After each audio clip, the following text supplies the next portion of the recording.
A lone wolf mercenary out to thwart a deal for high-powered weaponry from the United States to some far-off conflict zones is the stuff of an 80s action movie. The smuggling and border checkpoint bribes making the deal more dangerous and lucrative for the bad guy with the guns. But that's not how it goes down here in America, right? Right and wrong, because in real life, the facts are even more startling. It's because according to the NYPD, 90% of the weapons used in New York City gun crimes come from out of state. Currently, there's no federal law that makes trafficking in guns a crime. And to help us make sense of that gun trafficking and what should be done to keep guns off the street, we want to welcome Eric Gonzalez. He's the Chief Assistant District Attorney for the Brooklyn District Attorney's Office. Thank you, Brian. Being here. Welcome. And we also want to welcome Ms. Leah Gunn Barrett, the Executive Director of New Yorkers Against Gun Violence. Thanks for being here. It was my pleasure. So tell us, Eric, what did these recent findings tell us about gun trafficking in Brooklyn? Well, we've learned, and I think what we've really uncovered with our recent gun trafficking cases is that most of these guns are being brought up the iron pipeline, the so-called iron pipeline, and guns are being brought in three ways, really. You know, so far we've seen cars, people driving up in cars and bringing guns. We've had our most recent case where they've come through these cheap Chinatown buses. And then we had an earlier case where a person was able to get guns on the passenger compartment of a plane using his connections with the airline that he was associated with.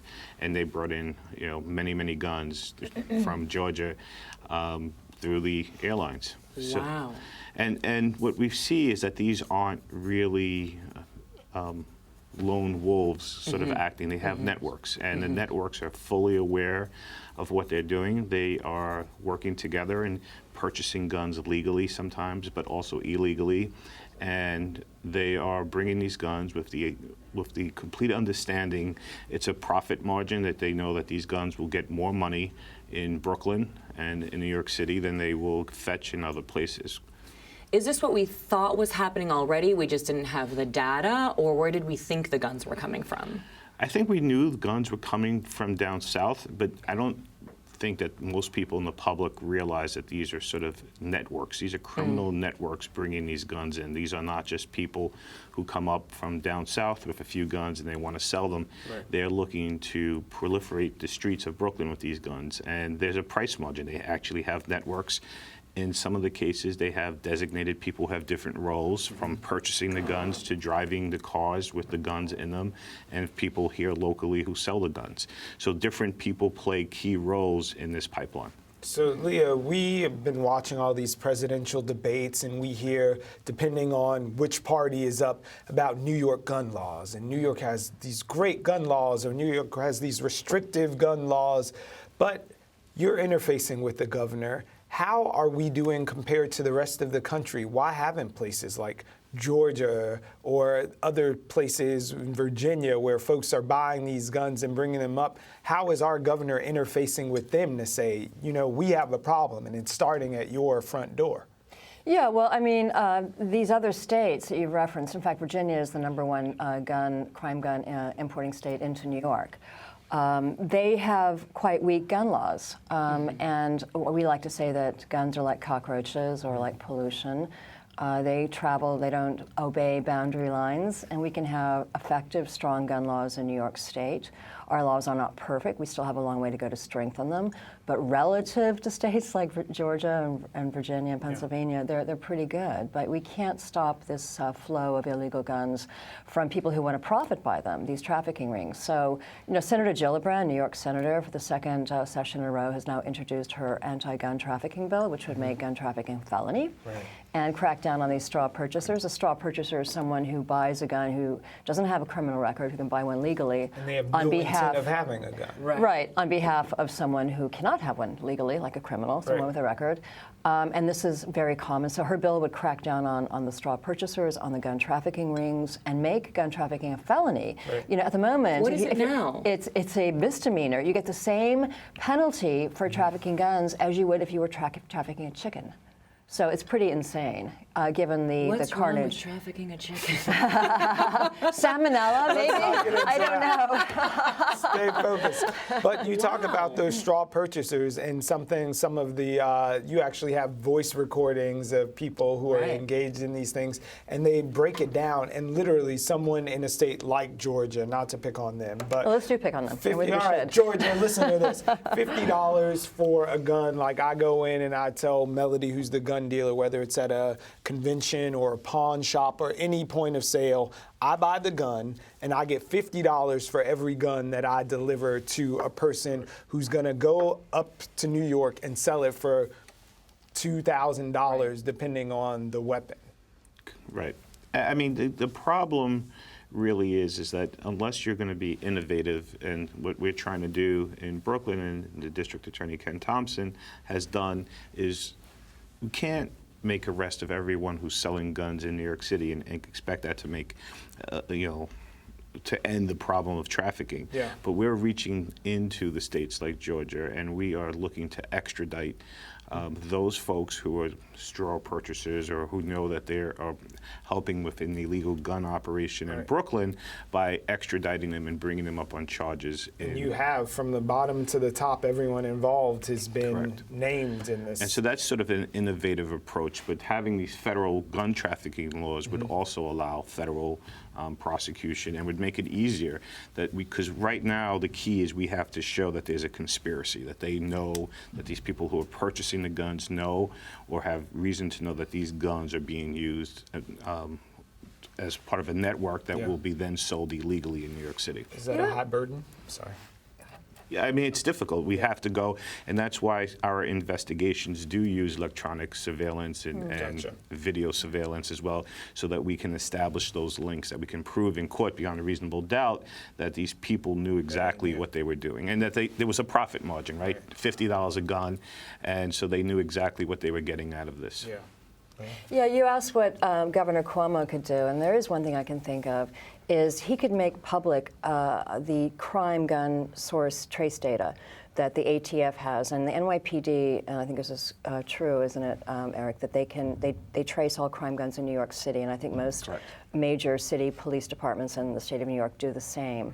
And this data is available in aggregate, so we know, for example, 534 guns were trafficked from Virginia in 2014, but we don't know from where in Virginia. there, So yeah. getting down to that level, and that data exists, so why not make it public? Because I think it would help DA Thompson's efforts and all the DAs throughout the state in locating where these guns are coming from, naming and shaming these gun dealers, because we know that about 5% of all federally licensed gun dealers are supplying 90% of the crime guns.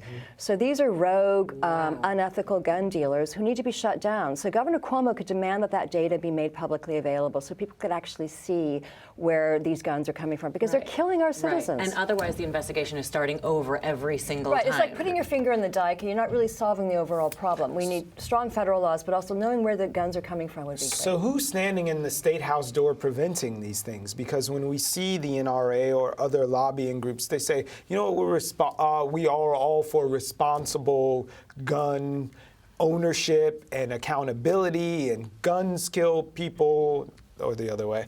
People kill people, and these are criminals, and we want to keep them out of the hands of bad actors. So if they want to keep guns out of the hand of bad actors and keep guns clean and American and wholesome, then who is gumming up the works on this legislation? Well, they don't want to. I mean, I think what scares the ATF, and you can chime in on this, but I think, they're afraid because Congress has cut their resources so many times in the past, and if they stick their head above the parapet and make this data available, they're afraid that Congress is going to penalize them more. The ATF is the only law enforcement agency in the federal government that's lost funding since 9/11. Every other agency has seen their funding increase.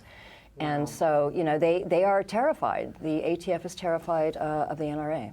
So as why are do many we of our still politicians. need New Yorkers against gun violence if we have all of this tough legislation here? Can't we ship you and your cohorts off to Georgia and get working there? Please don't send me south. No, there's still a lot of work to do in New York, by the way. We don't have a firearm safe storage law at the state level. And let me tell you, safe storage, when you have to lock up your guns, that means they can't be stolen. Right. We know that guns are stolen, particularly upstate. There are more guns. When those two guys broke out of the prison earlier this year, they went to a cabin and there was a gun.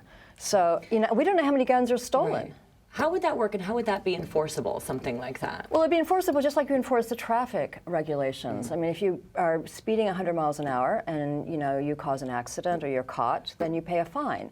Similarly, if someone recovers a gun, they trace it back to your garage, you hadn't locked it up, then you are guilty. You get slapped with a crime. Exactly. So that's how it works. No one's going to go around and inspect every home. That's silly. That's ludicrous. Right.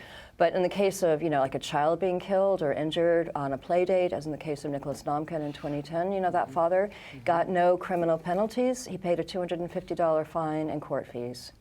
So that's not acceptable. So Nydia Velasquez, a member of Congress from Brooklyn, of course, has a proposal where she wants to tax guns by an extra $100. So what would, if that law had passed and these 8 folks who you're indicting, how would that have affected their process? Do you think it would have disrupted them, or just another thing to clear? I think that it makes it more difficult, since we know that these gun traffickers are looking for profit. So buying these guns legally and paying those taxes on them would make the guns less just profitable. bite into their profits. Right. But it also, I think she's, the congresswoman is also requiring people to report lost guns. And I think that's just a common sense approach. I think most people would think that if you lost or your gun was stolen, that it would be responsible of you to report that, so that those guns would not be used to hurt other citizens or, commit crimes. So it's common sense. And I think in our gun trafficking cases, we've seen a combination of guns purchased legally down south between people, and then guns, illegally purchased. But at least in that side, people then sell their guns illegally. Sell their guns legally, but when it comes back, they can say, "Oh, it was lost or stolen." But, so it makes it hard to be held accountable. Right. And I think there's a certain sense of here in Brooklyn, like what we want to do is we want to do a gun buyback in December, because I think there is a need for a government to somehow claim guns that people no longer want. Because what we see is a lot of these guns were purchased legally, and I've seen studies that said 90% of guns purchased legally are not used in crimes, but when people no longer want them, they sell them to other people who then use them. Secondary market. Correct. And so we need to have some kind of mechanisms where we can reclaim guns that people no longer want. Yeah. Right. How do we compete, though, with the gun buyback? You come and you get $50 or a pair of Air Jordans or something. How do you compete with people on the street who have bad actors and they are willing to pay more for the guns? It's not just like grandma who has that old Saturday night special under her bed since the 50s or something. Yeah, I mean, it's not a panacea. I mean, there's no one single thing that is going to solve the problem. I mean, in the pecking order, I would say strong federal regulations are number one. Number two is knowing exactly where these crime guns are coming from. Name and shame the gun dealers and the states that are guilty for not having strong enough state laws in terms of trafficking.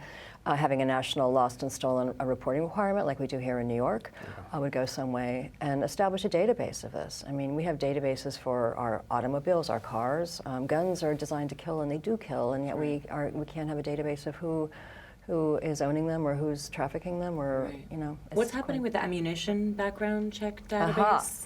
Well, let's tell everyone who's watching should get on the phone and tell Governor Cuomo they want this implemented as part of the SAFE Act. It was passed in January 2013 to have a background check on every ammunition sale, because that's also a way to flag traffickers. Without bullets, guns are pretty useless.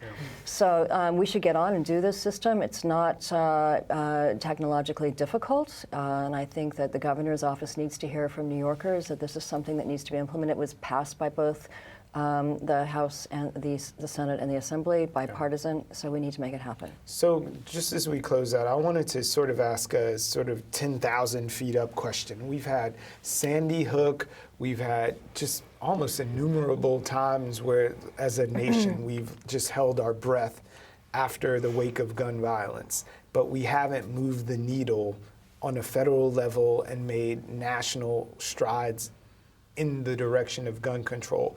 What do you think it's going to take to really make that progress? If we see students die at their desks, military people die, officers who get killed for showing up to work, all of these tragedies, and we haven't moved forward as a nation to address these things yet, but we cling to an amendment. What do you think it's going to take? Well, I think it's going to take states like New York leading the way. I mean, we're making progress here in New York State. I mean, just in September 2nd, the Albany Common Council passed a firearm safe storage law for the city of Albany. And now we're targeting other cities. Syracuse, New York City already has one. So does Buffalo, so does Rochester, so does Westchester County. So eventually it'll percolate up, and the Assembly, which passed Nicholas's law, safe storage in June, will eventually have the Senate take action as well. And you know, like any social movement, like gay marriage or whatever it may be, the states are always leading the way. The federal government, unfortunately, rarely does, unless it's to declare war. So I think any kind of social movement, and the states are the ones that are the laboratories for democracy and freedom. And we're showing, because New York has the 3rd lowest gun death rate in the nation, and that's because we have strong gun laws and relatively low gun ownership rates. And people know that the gun laws work. So eventually, you know, there will be a tipping point, and when the country as a whole will hopefully see common sense and stop the carnage. And I just say that the public sentiment is important because, you know, the lives and safety of New Yorkers, even with our strict gun laws, are really dependent on what other actors do. And so lax laws in the South really impact New Yorkers' lives. So we have to push forward and encourage other people to be responsible, right? Because it's not trying to limit, you know, in a way, people's rights to own guns. I know those are but it's to be responsible and to prevent these traffickers from making profit at our expense. Absolutely. Yeah, and we should tell our New York congressmen, people like Chris Gibson and Tom Reed and Richard Hanna and Chris Collins and Lee Zeldin. These are the 5 Republicans who have voted against expanding background checks. So by doing that, they're actually hurting New Yorkers. Because if you're not checking who's buying guns, then they can be bought by these straw purchasers, by criminal rings, trafficked into our state, which they are being done, and people are dying as a result. So hold these New York legislators accountable. Absolutely. Thank you, Leah. Thank you, Eric. Thank you so much for joining us here today.